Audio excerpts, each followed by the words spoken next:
পাল্টা খড়গপুরের দিকেও নজর রাখবো, কারণ 21শে জুলাইয়ের পাল্টা খড়গপুরের সভা দিলীপ ঘোষের, শহীদ স্মরণে সভা দিলীপ ঘোষের। রাজনৈতিক হিংসার বলি হওয়া কর্মীদের শ্রদ্ধাঞ্জলি দেওয়া হবে, ঘোষণা প্রাক্তন রাজ্য সভাপতির। আজ খড়গপুরে শহীদ স্মরণ সভা দিলীপ ঘোষের। রাজনৈতিক হিংসায় বলি হয়েছেন যে কর্মীরা, তাদের শ্রদ্ধাঞ্জলি, তাদের উদ্দেশ্যেই শ্রদ্ধাঞ্জলিতে থাকবেন তাদের পরিবারের সদস্যরা। আমাদের খড়গপুরেতে আজকে জি ময়দানে শহীদ শ্রদ্ধাঞ্জলি সভা আছে।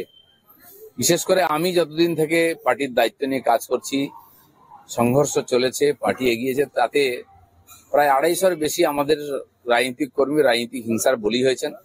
তাদের শ্রদ্ধাঞ্জলি দেওয়ার জন্য আজকের দিনটাকে আমরা বেছে নিয়েছি।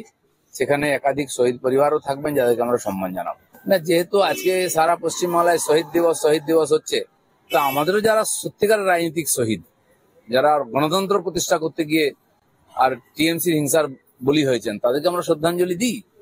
টিএমসির তো কোনো বলিদান নেই, কেবল লুটপাট। কংগ্রেসই শহীদদের ডেকে নিয়েছে, লুট করে নিয়েছে, তারা বলিদান দেখাচ্ছে। তারপরে কজন বলিদান দিয়েছে?